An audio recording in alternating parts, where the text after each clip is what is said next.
नमस्कार मित्रांनो, अशोक मामा या मालिकेच्या आजच्या भागामध्ये बक्षीस वितरणाचा कार्यक्रम चालू असतो आणि सर्वांना एक एक करून बक्षीस देत असतो. शेवटी तो म्हणतो आणि फर्स्ट प्राइज आहे खुशीला. असं म्हटल्यावरती ईशान फारच खुश होतो आणि जोरजोरात टाळ्या वाजवायला लागतो. इरा त्याला म्हणते, जरा हळू वाजव ना. ती तुला हँडसम बॉय म्हणाली म्हणून जास्त खुश होऊ नकोस हा. ईशान म्हणतो, तू गप ग जरा. पुढे खुशीला सुद्धा बक्षीस दिलं जातं. त्यानंतर अनिश म्हणतो की आणि लिंबू चमच्याचे विजयी आहेत देसाई. असं म्हटल्यावरती सर्वजण टाळ्या वाजवतात. देसाईंना सुद्धा एक गिफ्ट मिळतं. तोरणे म्हणतात की देसाई, तुम्ही यामध्ये सुद्धा बाजी मारली बरं का. सातपुते म्हणतात की अहो तोरणे, मीच विनर होणार होतो, थोडक्यामध्ये चुकलो.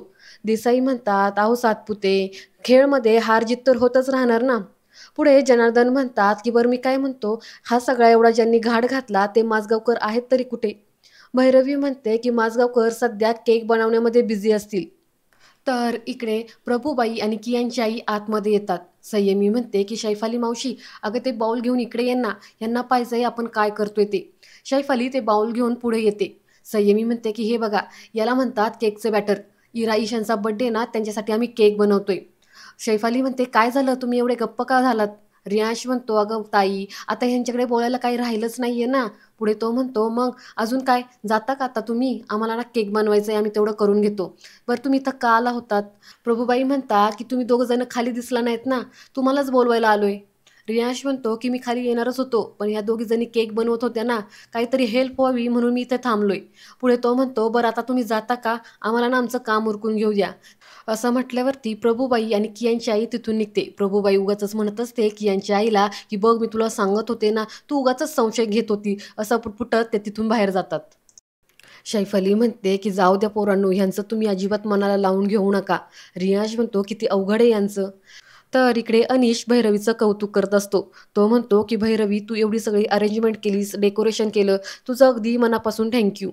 भैरवी म्हणते, अरे तू थँक्यू कशाला म्हणतोयस, मी माझ्या भाच्यांसाठी अगदी काही करू शकते. देसाई म्हणतात, पण काही म्हणा, माजगावकरांनी बक्षिसं मात्र चांगली महागडी दिलेली दिसत आहेत. तेवढ्यात तिथे कियांची आई आणि प्रभूबाई येतात. देसाई म्हणतात, अहो काय तुम्ही कुठे होता दोघी जणी. कियांची आई म्हणते, ते जाऊ द्या हो, मला एक सांगा, ते माजगावकर आले की नाही अजून केक घेऊन. देसाई म्हणतात की मला तर वाटतं त्या माजगावकरांना केक करायला जमलंच नसणार आहे. असं म्हणून सर्वजण हसू लागतात. तेवढ्यात पाठीमागून आवाज येतो की मला अशोक माधव माजगावकर म्हणतात. असं म्हणत अशोक मामा हातामध्ये केक घेऊन पुढे येतात.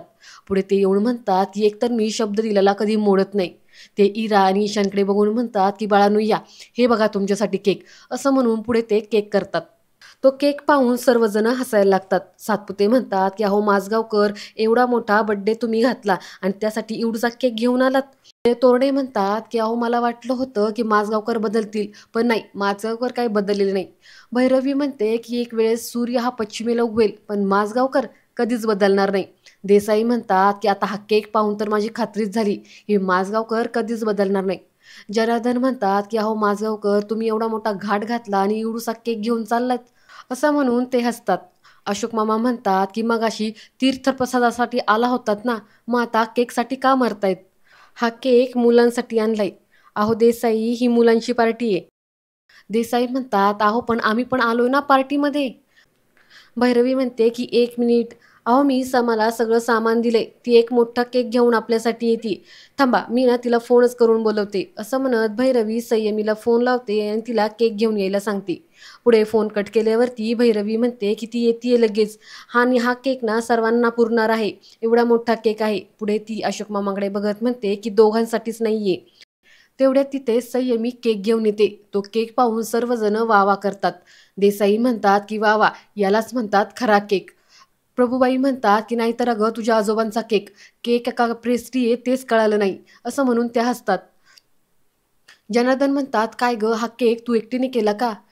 संयमी म्हणते की नाही, यामध्ये मला खूप जणांनी मदत केली. रियांश, शैफाली मावशी आणि स्पेशल थँक्स तर माझ्या भैरवी माऊला. तिनेच मला सर्व सामान आणून दिलं, त्याच्यामुळंच तर हा केक बनला. भैरवी म्हणते, नाही बाळा, याचं सगळं क्रेडिट फक्त तुला एकटीलाच. जे तुला जमू शकलं ते बाकी कोणालाही जमू शकणार नाही. पुढे ती येते आणि अशोक मामांना म्हणते, काय मग माजगावकर, नाही जमलं ना तुम्हाला चॅलेंज पूर्ण करायला. अशोक मामा म्हणतात, तुला जरा दिसण्याचा प्रॉब्लेम आहे का गं, का एकूणच तू निर्बुद्ध आहेस, तुला दिसत नाही का मी हा केक बनवून आणलाय ते. भैरवी थोडीशी खासते आणि म्हणते, एवढा बेसिक आणि एवढासा केक. अशोक मामा म्हणतात की तू मला म्हटली होतीस की मुलांसाठी घरगुती केक बनवायचा, जगासाठी घरगुती केक बनवायचा असं नव्हती म्हणालीस, आणि हा केक मुलांसाठी आहे. तू संयमीला बाहेरून सामान आणून दिलं आणि तिने त्याचा केक बनवलाय. मी घरातल्या सामानांचा केक बनवलेला आहे. हा केक सकस आणि तब्येतीला चांगला आहे. कोणती कृत्रिम वस्तू मी यामध्ये वापरलेली नाहीये. विक्रम म्हणतो, चला चला आपण ना केक कापूया. अनिश म्हणतो की हो हो, हा एवढा सुंदर केक तर आपण कापूयाच, पण त्याआधी बाबांनी जो केक आणलाय ना तो कापूया. असं म्हणत पुढे येतो आणि भैरवीकडे बघत म्हणतो, हा केक जरी दिसायला सुंदर नसला ना तरी चवीला मात्र खूप छान असणार आहे, कारण की यामध्ये बाबांनी त्यांची माया आणि कष्ट ओतलेली आहेत. पुढे तो अशोक मामांना म्हणतो की बाबा, अहो सही मी केक उत्तम बनवते, यामध्ये काही वादच नाही. पण तुम्हाला तर केक बनवता येत नाही, तरी सुद्धा तुम्ही कष्टाने एवढा केक बनवला ना, तर मग पहिला मान हा तुम्हालाच. चला पहिल्यांदा तुमचा केक कापूया, असं म्हणत तो त्यांना पुढे बोलवतो. अनिश म्हणतो, इरू ईशान चला केक कट करा. केक कट केल्यानंतर इरा केक खाते आणि म्हणते की वाव यम्मी. अशोक मामा म्हणतात, काय यमी पण आलीये का? ईशान म्हणतो की अहो आजोबा, यमी म्हणजे टेस्टी, फार छान केक आहे. इरा म्हणते की हो खूप मस्त लागतोय, मम्मा जशी बनवते ना अगदी तशीच टेस्ट आहे या केकला. ईश्वर काका म्हणतात, अगं मग हा केक ना तुझ्या आईनंच केलाय, ह्या आईनं नाही बरं का. असं म्हणत अशोक मामाकडे बघत ते म्हणतात की ह्या आईनं केलाय. ईशान म्हणतो की आपण आजोबा तर बॉय आहेत, ते आई कशा असतील? ईश्वर काका म्हणतात की अरे बाळा, आई म्हणजे नुसती एक व्यक्ती नसते तर एक भावना असते, आणि त्यामध्ये माया असते. तुझे या आजोबांमध्ये पण तशीच एक आई दडलेली आहे. पुरुष असला तरी सुद्धा त्याच्यामध्ये एक आई दडलेली असते, आणि आज खऱ्या अर्थानं तुमचे आजोबा तुमची आई झाल्यात. असं म्हटल्यावरती इरा आणि ईशान हे दोघं जण अशोक मामांना मिठी मारतात. इरा म्हणते की थँक्यू सो मच सगळ्याच गोष्टींसाठी. ईशान म्हणतो की आजोबा, आज आम्हाला खूप मज्जा आली. असा वाढदिवस याआधी माझा कधीच सेलिब्रेट झाला नाही. आज ना खूप धमाल केली आम्ही, खूप मज्जा आली. अशोक मामा म्हणतात, हो ना, आली ना मज्जा. पुढे ते म्हणतात, बरोबर चला आता हा पण केक कापा. पुढे ते संयमीला पण आवाज देतात की संयमी ये ना बाळा पुढे. संयमी पुढे येते आणि दुसरा एक केक कापला जातो. इरा ईशान हे दोघं जण अशोक मामांना पहिला घास भरवतात, तर संयमी मात्र तोंड पाडून उभी असते. त्यानंतर घरी आल्यावरती इरा ईशान ह्यांच्यामध्ये गिफ्टवरून भांडणं व्हायला लागतात. अनिश तिथे येतो आणि म्हणतो की अरे केवढ्या मोठ्याने भांडताय तुम्ही, हळू बोला ना जरा, आजोबा ओरडतील. तेवढ्यात अशोक मामा तिथे येतात. अनिश म्हणतो, आता प्लीज परत म्हणू नका की मी मुलांना तुमच्या विरुद्ध काहीतरी सांगतोय. अशोक मामा म्हणतात की नाही म्हणणार तसं, आणि तू बरोबरच बोलत होता, मी त्यांच्यावरती ओरडणारच होतो. अनिश म्हणतो, अरे वा, आज सूर्य पश्चिमेला उगवलं की काय? नाही, तुम्ही माझ्या फेवरमधून बोलताय ना म्हणून म्हटलं. अशोक मामा म्हणतात की आज तू सगळ्यांसमोर माझ्या बाजूने बोललास ना, बरं वाटलं. अनिश म्हणतो की हे बघा, मला ना तुमच्या हेतूविषयी किंवा भावनेविषयी ना कधीच शंका नव्हती आणि इथून पुढेही नसणार. फक्त मला तुमची जी पद्धत आहे ना तीच आवडत नाही. अशोक मामा पुढे अनिशला म्हणतात की हल्ली तू राहतोस कुठे? अनिश म्हणतो की मित्राकडे. अशोक मामा म्हणतात की इकडे ये ना आपल्या घरी राहायला. अनिश म्हणतो की नको, आपल्यामध्ये अंतर असेल ना तरच आपण एकमेकांसोबत जरा बरे वागतो. पुढे तो म्हणतो, चला मी येतो. असं म्हणत अनिश जायला लागतो, तर तेवढ्यात तिथे भैरवी येते. ती म्हणते की मुलांनो, हे बघा मी तुमच्यासाठी काय गिफ्ट आणलंय.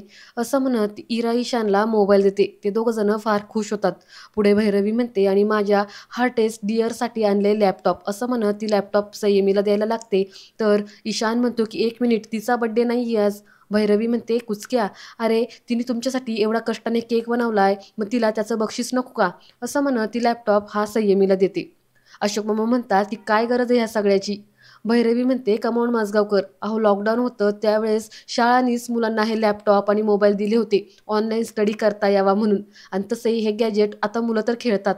अशोक मामा म्हणतात, हाच तर प्रॉब्लेम आहे, ह्या वस्तू खेळायच्या नाहीत हे मुलांना कळायला हवं. भैरवी म्हणते, तेवढं त्यांना कळतं, त्याचा किती उपयोग होतो आणि काय कसा करायचा ना हे तुमच्यापेक्षा मुलांना जास्त माहिती आहे. पुढे भैरवी म्हणते, आणि आता काय तुम्ही हे गिफ्ट त्यांच्याकडून हिरावून घेणार आहेत का? तुम्ही आता त्यांना बड्डेच्या दिवशी रडवणार आहेत? ईशान उठतो आणि म्हणतो की आजोबा प्लीज नका ना घेऊ आमच्याकडून हे, आणि तुम्ही आम्हाला गिफ्टसुद्धा दिलं नाहीये.